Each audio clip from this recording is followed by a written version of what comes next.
Welcome to Navajo County Connection. I'm Navajo County District 4 Supervisor Steve Williams. Hi, I'm District 5 Supervisor Dawnafae Whitesinger, and thank you for joining us today. It's officially fall time, and for many that signifies a changing of colors and pulling out warm clothes. But for others, it signifies the general election and the coming to a conclusion of the election season. Joining us today to talk about the upcoming general election is Navajo County Recorder Laura Sanchez. Laura, thank you so much for being with us. Thank you for having me. Hi, Laura. Hi. It's good to have you today. I know that we're all familiar with seeing the signs all over town on who we should be voting for and who's the best candidate, and we'll soon to be seeing all those signs come down. But as we see those signs come down, what does that mean for you, though, in your office right now? For us right now, it means, we just wrapped up the primary election, and now we're getting busy with the general election. We are working hard to get people registered, so we're out in the community doing registration drives. For the primary election, we currently had 61,751 registered voters to participate in that election. And since we've been working the cards and going out and having a lot of organizations and committees out doing registration drives, our numbers have gone up. So we're up to 62,774 registered voters in Navajo County. And we are continuously still putting them in daily. So we're getting really busy with that. And then we are also getting ready to prepare for early ballots going out. You have to be registered by October 10th to participate in the general election. So if there's anything voters need to update, or if you need to go get registered, you can do that by October 10th so you could participate. And then also early ballots are going to be mailed out on October 12th. So Laura, we've heard on the news reports of a lot of people being conflicted about the upcoming elections and who to vote for. What advice would you give to people that may be considering sitting out the election? my advice would be it's very important to go out and vote. So definitely find all the resources you can to do your studying of what you want, especially on the November ballot. That's probably our busiest ballot of this year. You're going to have the presidential race back on the ballot. You'll still have your local county and government. Then you'll see special districts as school boards and cities. So you definitely want to be able to voice your opinion on the local government around also. You're also going to see propositions on this ballot. You know, we have Proposition 205 and Proposition 206. Proposition 205 is the legalizing and taxation of the Marijuana Act. And then Proposition 206 is the fair wages and healthy families. So those are two very probably important matters that you definitely want to go out and voice your opinion on, because they will affect your daily lives. Great reminder. Sometimes when people think of the general election, they think of the presidential election, but there's a lot of local issues that are on the ballot. Good reminder. Yes. And local issues that can be very impactful to, Yes. you know, what's going to happen in the future of our communities. And when we think about our small county, we might feel that maybe we're not as significant as other counties or as a state. But when you mentioned, what do we have, 65,000 registered voters? Was that the number? It's close. It's 62. 62. And so when we think that everybody take the opportunity to come out and demonstrate their vote and come and voice their opinion, what that can do in shifting maybe an outcome for our state, so important. And so, you know, I'm a great believer in the vote and feel very firmly that, you know, all of us need to take the effort to go out and vote. And you talked a little bit about this, that there's a deadline coming up of October 10th. Yes. So with that deadline, where do people go to register to vote? What do they do? What they can do is they could contact us, or you can go to our website. We have the registration forms available online. We also have where they can register online at servicearizona.com. So they can go online and register, or you can walk into any local post office or city hall. They have registration forms there also. Here in Show Low, we have over here at the White Mountain facility, 550 North 9th Place. They have registration forms there, so you're more than welcome to go in and get registered there until the 10th. So, Laura, I know your office has done a lot of work with polling places and making it convenient for voters to vote. How many polling places do we have throughout the county, and how would people determine where they're supposed to go to vote? We have 39 polling places for the November election, so they're all available on our website. So if you go to the Navajo County .gov website, I'm sorry, let me repeat that, www.navajocountyaz.gov, go to elections and see polling places. You'll see all of the polling places. Again, Navajo County voters are not restricted to go to one polling place. As we've been mentioning, they can go to any polling place they would like. So they just have to go there and see which one they would like to or which one's closest to them and go to that polling place to cast their vote on November 8th. And that's a great convenience. Sometimes people think they have to go to the one that's in their neighborhood, but if they're across county for work, they can go to any polling place on November 8th. Yes, Wonderful. anywhere. It's great. It is wonderful. I did use that during the primary election. I vote generally in Pine Top, but I was in Sibique that day, so took the time to go out to vote in Sibique. Very convenient. So happy that your office was able to do that for us. Good. When we talk about going to the polling or going out to vote, what are some of the things that we need to remember, or are there certain IDs, or what do we need to bring with us? Yes, there are certain things you do need to remember of your ID at the polls because you are required to prove identity going there. So that information you will find on our website, as I mentioned earlier. Also, you can contact us with any concerns or questions that you have of the voting process or anything that you would like us to answer or address. I mean, you can call us directly, and our number is 928-524-4192, or call our 1-800 number at 668-3867. All of that information, though, is available online. That's great. Laura, anything else that you'd like to mention on the upcoming election? On the upcoming election, I do just want to reiterate the cutoff dates. You know, you have to be registered by October 10th to participate in the general election. That's on November 8th. Early ballots are going to be mailed out on October 12th. If you do not receive your early ballot, I would say by October 17th, please call our office so we can get a new one out to you or make other arrangements to make sure you're able to get your early ballot voted. And then also, the last day to request a ballot by mail is on October 28th. So if you're not going to be able to make it to the polls, please call our office so we can get you that ballot mailed out. And then the last day to vote in person early is on November 4th. The polls will be open from 6 to 7 on November 8th, so definitely make sure we make it out and go cast our vote.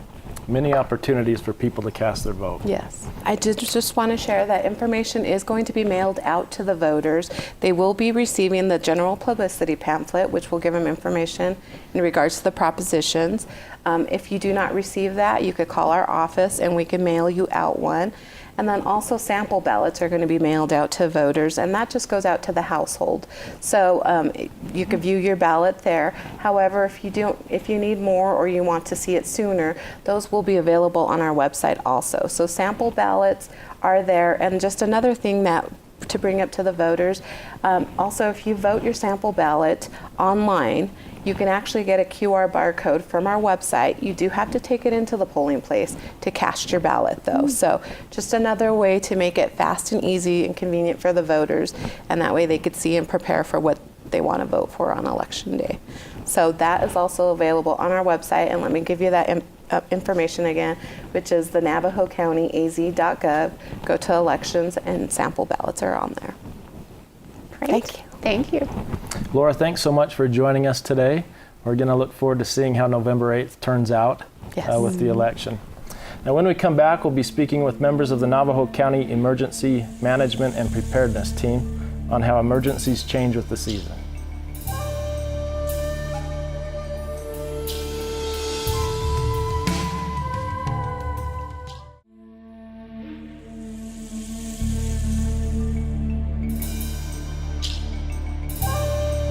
Welcome back to Navajo County Connection. To the next segment, we're joined by some great and very important people in our community and to Navajo County. And I'm going to read right from it because they have pretty lengthy titles. Navajo County Emergency Management and Preparedness Coordinator, Ms. Catrina Jenkins. Welcome. Well, thank you for having us. Oh yeah, and Public Health Emergency Manager, Bob Schlesinger. Thank you both for joining us today. Well, Catrina and Bob, unfortunately, we've had a busy season with the emergency management team in Navajo County. Yes, we have. But summer's over and we're heading into the fall. Is there anything our residents should be aware of as we change seasons here? Actually, yes. We're actually, like you said, transitioning from summer into fall, but it doesn't seem like that with all the fires we've had lately. With the last bit of monsoon, we had several lightning strikes cause some fires. We've had the Fulton fire on 260 in the Tonto Forest, which is currently around 2,800 acres, and they're still battling the smoke in that area.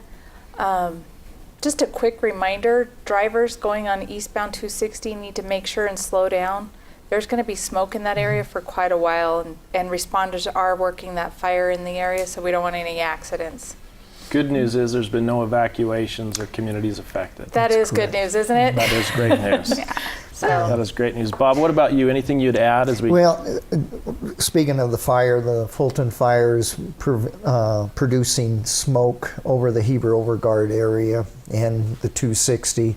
So there's always the health concerns of smoke being in the area. Residents need to be aware that if there is smoke in the area and they have any type of breathing issues, that they really need to stay inside, put their heating or the cooling on recirculating, and limit their activities outside. If they do have to go outside, it's good for them to wear a mask, or when they're in their car, again, put their air conditioning unit on recycling. And so, Great, good suggestions. yeah. And that answers a couple of my questions in a sense that, we have the luxury of living in such a beautiful community, and part of that community is living in near forested areas. That's right. And when we live near forested areas, we, are susceptible to either wildland fire, or we have prescribed burning going on in our communities. And I think some of us have seen that, yeah. And so, the effects of the smoke, or smoke being visible in the community. And so you take the good with the bad, because, we live in such a beautiful place, and certainly we want to be able to be aware of when we see smoke, or how to keep ourselves safe in a sense of, inhaling smoke, or what is it that we should be doing. So. Yeah. Mainly, that's what, just be aware that there is, issues that can cause breathing issues with the smoke. So just taking those precautions always is a good idea. Mm-hmm. Oftentimes our residents, we associate the wildfire season just with the summer, but obviously that's not the case. What are some things our communities can do to stay active in wild prevention year-round? well, I'm glad you asked, because Firewise Communities is something that we're very active in promoting. Firewise is an organization, and you can go on firewise.com to learn more, of course. But Firewise promotes year-round safety to your home and your community.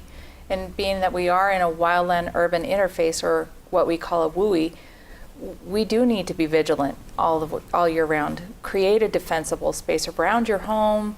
Make sure and clean up the dead leaves and pine needles so that they aren't catching on fire. Check your gutters.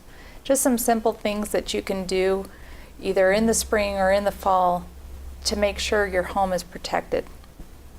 And what was that acronym again, Catrina? Okay, WUI. WUI. It's Wildland Urban Interface. And where would people go to learn more about the wildfire prevention and things we can do? Sure. We have a couple different websites you can visit, which is firewise.com is one, or you can go to the Navajo County government website and look up emergency management under the departments. We have a lot of information there, and we try to keep it active and current. We also try to post updates and information on both our 311info.net, which is the Northeastern Arizona Public Information System. A lot of words there. But that's just very specific information for both Navajo County as well as Apache County. And that's year-round hazards, not just wildfire. And then we have our Facebook page as well. So lots of places to get information on not just wildfires, but any kinds of hazards. Great. Anything you'd add there, Bob? No, I think that she pretty much All covered right. it. Yeah. Great. And in thinking about the county and how much we reach out to our local organizations, and partnering is really important to us. Absolutely. And one of those partnerships is our local fire department. So when we're talking about preparedness, and maybe you don't have a direct contact with the county, or maybe you don't have access to the web, or whatever it might be, you certainly can go to your local fire department, and they will help you to prepare your home, or to help you be fire-wise. Most of our fire departments up here, if not all of them, will be happy to talk to anyone that goes and stops by about defensible space and what to do. Many of them have programs right now that they will actually come out to home, and you can contact your local fire department to get more information on that. But they'll come out, check your home to see what kind of hazards you may have, or cleanup activities you may need to do to get ready. Yeah. There's another program that the fire districts are doing now. It's called Safety Village, and they're actually going into the schools and doing different preparedness activities with their students. And so for the parents that are maybe watching this, when their kids come home and say, oh, I learned this at school for emergency preparedness, that's a great way of going, trying to get involved with the community and allowing the parents to be able to be prepared at home with the activities that the students learn during these safety villages. I think that's, key to all of this is being informed, educating. That's right. And we start with educating our young people and educating our community members. Absolutely. And so part of that, in looking at the season coming forward, what are some of those other emergencies that we should be prepared for? So up here, for the natural disaster type stuff, we do have winter storms that do affect us every year. Make sure you have your ready kit, what we call a ready kit, stocked, and check for expiration dates, check your batteries and your flashlights and smoke detectors, those kinds of basic safety things. Catrina, what for those that may be watching and are wondering what's a ready kit, what types of things would someone want in a ready kit? So you want some non-perishable food, and if it's in cans, make sure you have a hand-operated can opener, not the electric one, in case the power does go out. You want some water stocked up, and that's 1 gallon of water per person per day. So you want to make sure and have a good 3 days, 3 to 5 days is what we recommend. Any extra medications that you can store, and realizing that there are some prescriptions that are not available to get extra doses, but make sure they're current. Make sure you have your important documentation, copies kept in your ready kit, so that if you do have something go down and we can't always access our computers, you'll still have your information available. On the health issue, you always want to make sure that you have your plenty prescription on hand. So if you're able to get a little bit extra to be able to put in your go kit, that's a great thing to have. Also, a lot of people need sunblock, that type of stuff. You want to make sure you put some of that in your go kits, because remember, if it's a time of evacuation or something, you don't have time to gather all that up. You're going to have to take that go kit with you. So you need to have those prescriptions on hand. Any type of health issues that you might have that you do daily, you need to put a little bit extra into your go kit so that you're prepared to have that when you're evacuated, or if you have to stay in the house for a number of days, you'll have that prepared for you. We were just reminded this, at least in District 4 with the Cedar Creek fire and being put on pre-evacuation notice. Only a few residents were evacuated, but right. Most were put on pre-evacuation notice, and suddenly if we didn't have ready kits, then we were scrambling to get those things together. Exactly. And you make a good point. In the winter months, maybe you're not given an evacuation notice, but maybe you're shut in for a time. That's exactly right, yeah.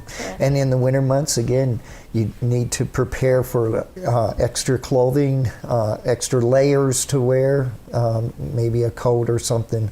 Those all need to be put into your go kit also, so that way it's ready to be used when needed. And one of the other things that I noticed on the Cedar Creek fire was I watched as neighbor reached out to neighbor, making sure that they had their prescriptions, that they knew where each other were going to be if they were evacuated, so they could communicate. And maybe that's a good way to be a good neighbor, is to just reach out and make sure, hey, if there was something that came up, where might you go, and are you ready to leave on a moment's notice? That's exactly. It'd be good to have those conversations. Making sure to have a plan is one of the things that we've also incorporated into our preparedness message, not just for yourself, but for your neighborhood if you can. But start at home and then build out. We always want to start at the most basic level, which is our family and our home, and then work on your community, work on your neighborhood. Make sure you know where you're going, what your needs are in your neighborhood. While residents down here in the southern end of the county are more apt to have hazards of a nature type, in the north end of the county or the middle areas of the county, such as Holbrook or Winslow, we have more man-made caused hazards to worry about, such as hazardous chemicals and railroad catastrophes, things of that nature. So we're always preparing for something. I think, a simple thing that I overlook or have overlooked is even just phone numbers. And I say this, I was having a conversation with my son recently and asked him what my phone number was, and he didn't know my phone number. And it's programmed into his cell phone. Right. And so in the event that there's an emergency, how do you contact each other, and remembering basic phone numbers, because I don't think we do that anymore. Right. Even with phone numbers, it's good to have even maybe a card or something with those phone numbers, but also have on there your doctors, your anybody legal, anyone's that you feel like you need to have that contact information, and put that in your wallet or somewhere. So that way, also insurance policy numbers, those type of things are good to have. That's a great idea. Being prepared is certainly important to our families. That's exactly. And when we think about the upcoming winter season, part of that is flu season. What should we know about that? Well, getting a flu shot is really important, and these days, it used to be the flu was seasonal, but these days it's almost an annual an event. But during this time, we really suggest, the Navajo County Public Health really suggests, to get your flu shots, and there's many different places you can get it. But in saying that, the Navajo County Public Health Emergency Preparedness has partnered with the fire districts in the different fire districts in Navajo County to be able to provide flu shots. And how we do that is we're doing point of dispensing. And we have an agreement with each of the fire districts that if there was ever a pandemic or an outbreak, that we would have to administer some type of drugs or medicine to the general public, we would use the fire districts. So by doing that, we practice it by using these point of dispensing and these flu shot clinics. So this year we've partnered with Summit Healthcare, and they're actually the ones providing the flu shot vaccine. And so the public can go to the fire districts on these designated dates and actually go through what we call a point of dispensing. It's a drive-through where the people actually stay in their car, and they drive through. The paramedics actually give the vaccine or the shot to the general public, and then they drive off. And so just to kind of give a plug on some of these dates, we're doing this with with Timber Mesa Fire District for Sholo on October 21st from 8 a.m. to 11 a.m. At the LDS Church off of White Mountain, or I guess off the Dusa Club. Thank you. Yep. And then on the 22nd, that's on a Saturday. The next Saturday is Lakeside Fire Department there, or the fire station there, and we're doing that again from 8 a.m. to 11 a.m. Then the following week, on October 28th, we're doing it at the Hebrew Overguard Fire Station, And again, that's from 8 a.m. to 11 a.m. And then the following week, we're at Pine Top Fire Department and doing it with them. And then the following week on November 11th, which is Veterans Day, we're doing it with Taylor Snowflake Fire Department there. So 5 different events that the general public can receive the flu shot for free using this type of dispensing. What a great partnership there. And in addition to getting a flu shot, you can get a shot while you're sitting in your car, which I've never had before. Yeah. So it'd be a journal entry, right? That's Right. exactly right. Cross It's it on the off. bucket list. It's on the bucket So list. kids Cross it off too? that bucket list. I'm sorry? Kids too? Yes, the Because kids I'm are- envisioning, driving up with the 4 of us and my kids strapped in the back. That and you guys- already distracted. Yeah, that's right. The only thing that we ask is that you leave your dog or your animals at home, because we don't want to have a paramedic getting prepared to give a shot to one of the passengers and the dog goes after them. So we do ask that you leave your animals at home. Is there anything you should bring? ID or? The only thing that we need is for you to fill out the form there at the fire department or fire station, and then you can receive it. So yeah, don't need a health card or anything like that because we don't charge for it. So Great. Well, that is a great service. We appreciate both of you being here today and sharing with our citizens a lot of the information we need to know with the upcoming seasons. Thanks for all you do.